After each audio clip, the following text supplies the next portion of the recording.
बिल्कुल sir. Sir मेरा आखिरी सवाल, और ये भी एक ऐसा जिंदा मौजू है सर जिस पे सर सोशल मीडिया पे बड़ी बात होती है सर। सर बड़े बड़े खुशहाल लोग खोखलापन का शिकार हो जाते हैं सर, और वो खोखलापन एक मीनिंगलेस लाइफ हो जाती है सर। अच्छा, बताने दिखाने को सिर्फ मटेरियल होता है सर, खुशी का सामान जो अंदर होना चाहिए सर वो कहीं गुम जाता है सर। यानी मटेरियल ग्रोथ बढ़ गई है सर, ओहदे बढ़ गए हैं, नाम बढ़ गया है, पैसा बढ़ गया, अशिया बढ़ गई हैं, घर का साइज बड़ा हो गया। वो कहने वाले कहते हैं कि घर इतना बड़ा सा है, इतने से हिस्से में हमने रहना था, बाकी हिस्से में तो ईगो रह रही है उसने कब्जा किया हुआ सर। जरूरत के लिए एक गाड़ी है, बाकी सारी गाड़ियां जो हैं वो ईगो दिखावे के लिए। अब सर ये एक माहिर नफ्सियात के तौर पे सर, एक साइकियाट्रिस्ट के तौर पे आप ऐसे लोगों को सर जो सिर्फ मटेरियल लवर हैं, या वो एक खुद भी प्रोडक्ट बन गए, प्रोडक्ट्स के पीछे, मटेरियल के पीछे भागते भागते, इनका सर इलाज क्या है सर? यानी इसका कोई सर को वन लाइनर, कोई सोल्यूशन इस खोखलेपन को, इस सारी एक मसनूई एक इल्यूजन के पीछे भागते भागते हम एक बड़ा प्यारा जुमला वासिफ अली वासिफ साहब का फरमाते हैं कि गाफिल की आंख तब खुलती जब बंद होने को होती है। इससे बड़ी पनिशमेंट क्या हो सकती है सर कि बंदा मरने लगा और पता लगा वो धोखा हो गया, ये 60-70 साल ज़ाया हो गए। तो सर ये वक्त पे बेदार होना और ये समझना कि ये तो ज़रूरी नहीं था, इससे बहुत थोड़ा चाहिए था, इससे ज़्यादा कुछ अंदर चाहिए था, कैसे मुमकिन? अच्छा देखिए, इसमें ना दो मैं बुनियादी सी पहले एक तकसीम हम कर लें सर। पहली तकसीम ये है कि ये ट्रांजिएंटली एक कैफियत पैदा होना जहाँ पर मटेरियल्स आपको अजीज़ हो जाते हैं और आप उन्हें हासिल करना चाहते हैं ट्रांजिएंटली, ये मैं समझता हूँ कि इंसानी जबिल्लत है। हमारे अंदर एक खला होता है और उस खला को पुर करने के लिए हम अशिया की तलाश करते हैं, और बेहतर से बेहतर अशिया, ब्रांडेड क्लोथ्स, ब्रांडेड चीज़ें, उनसे हम वो बुनियादी तौर पर हमारे अंदर की एक जो लो सेल्फ एस्टीम है जो कि हर इंसान के अंदर होती है, ठीक है, तो वो उसको लगता है कि मैं अगर बड़े लोगों के साथ देखा जाऊंगा या किसी बड़ी गाड़ी से उतरूंगा या मैंने कोई ब्रांडेड क्लोथ्स पहने होंगे या कोई, तो मैं उससे ज़रा मतलब वो यूं करके घड़ी को ठीक सर सामने रखेंगे, ठीक सर, ठीक है, ताकि आप पहचान लें कि रोलेक्स ही है, ठीक सर, ठीक है।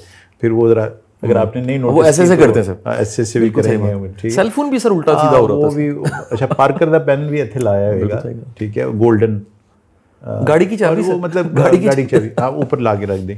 तो कैफियत है ये वक्ती ट्रांजिएंटली आती हैं और मतलब आती हैं, ठीक है, हमारे ऊपर भी आई है कि ऐसी वेस्पा की चाबी जेब में रख देता, नजर ना आ जाए वेस्पा चलाए। एक सर आपकी कथा कलामी करूंगा सर, एक सीन मुझे ड्रामे का याद आ गया, वो आपने मैंने सर बड़ा एंजॉय कभी किया होगा, वो काका मन्ना होता था सर, फिर सर वो आखिर क्यों भी होता था, उसके साथ एक करेक्टर था सर जो करता था आखिर क्यों, वो आखिर क्यों ना सर, लॉरेंस बाग में ना सर, उस जमाने में जो फोन था वो इट फोन था, इतना बड़ा सर, वो ऐसे एक सेठ ना सर ऐसे करके घूम रहा है ना सर, ऊंची ऊंची आवाज, वो असल में बता रहा है कि मेरे को फोन है, तो वो आखिर क्यों जो है ना उसको जाके कहता है कि तेरे को पजारो भी होनी, उन्हें भी चुक के ले आंदा यानी सिर्फ तू फोन चुक के ले आया तो तेरे को जो कुछ सिर ते चुक ला ताकि लोगों को पता लगे।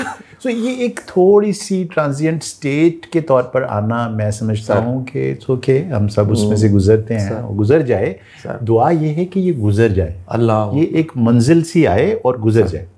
अब ये एक बुनियादी कैफियत है सर। फिर कहीं ऐसा ना हो जाए कि आप एक मर्ज में गिरफ्तार हो जाएं जिसका मर्ज का उन्वान है अल हाकिम मुत्तकासिर, क्योंकि उसका कोई इलाज नहीं है, हत्ता ज़ुर्तमुल मुकाबिर, कब्रों में जा गिरे, उसका कोई इलाज नहीं है, वो कसरत की हवस है।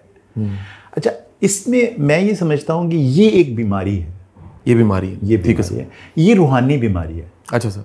अच्छा, और नफ्सियाती बीमारियों के तो इलाज भी हैं, रूहानी बीमारियों के कोई इलाज नहीं है, ठीक है, अनलेस के उसकी नज़र आप पर हो जाए और वो आपको बचा ले, वरना कब्र तक वो आपका पीछा करती है, ठीक है। तो ये जो लस्ट और ये जो टू मच की ग्रीड की बीमारी है, जिसको मेरे उस्ताद मोहतरम प्रोफेसर मुबश्शिर साहब कहते थे ग्रीडोसिस, अच्छा से ये बीमारी है। अच्छा सर। और लस्टोमा, वो कहते थे ये कैंसर है, ट्यूमर है ये लस्ट का, जो आपको हो गया, ये कहते थे रूहानी बीमारियां हैं, मैं उन्हें कोट करता हूं।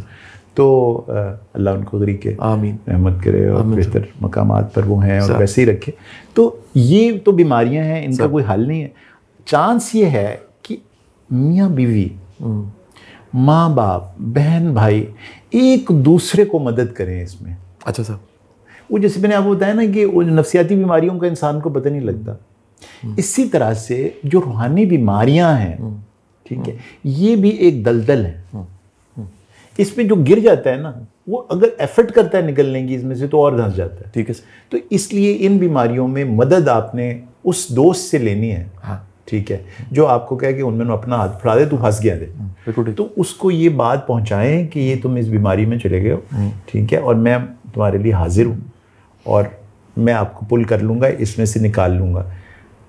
दूसरा जो रिडीमिंग एक प्रॉपर्टी है, ये पॉसिबिलिटी है, that is to set some examples.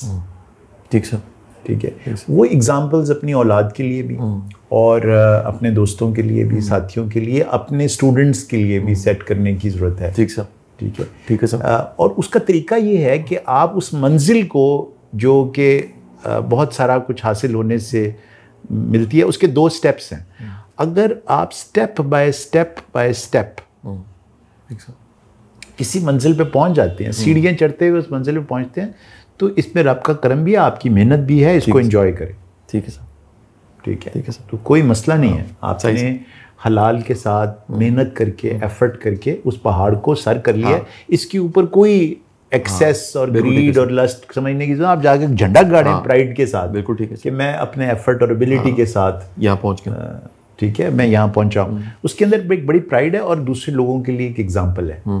ठीक है, एक है टार्जन स्विंग, कि इधर से मैं रस्सा पकड़ूं, ठीक है, कहीं पहुंच और स्विंग लेके वहां पहुंच जाऊं। ज़्यादा चांसेस हैं कि रास्ते में गिर जाएंगे, क्योंकि टार्जन वाले मसल नहीं होते सबके पास। बिल्कुल ठीक सर। बहुत बहुत शुक्रिया आपकी मोहब्बत का, आपके वक्त का, आप सब सुनने वालों का शुक्रिया जी। इंशाल्लाह डॉक्टर साहब जब भी लाहौर आते हैं, डॉक्टर साहब की बड़ी मेहरबानी है कि डॉक्टर साहब के साथ बैठने का मौका मिलता है, सीखने का मौका मिलता है। बहुत कुछ ऐसा जो इस कैमरे के बगैर मुझे बैठने का मौका मिलता है, मैं बड़ा कुछ सीखता हूँ। सर आपके लिए बड़ी दुआएं जी। अल्लाह ताला आपको आबाद शाद रखे, सुनने वालों को भी अल्लाह आबाद शाद रखे। Thank you.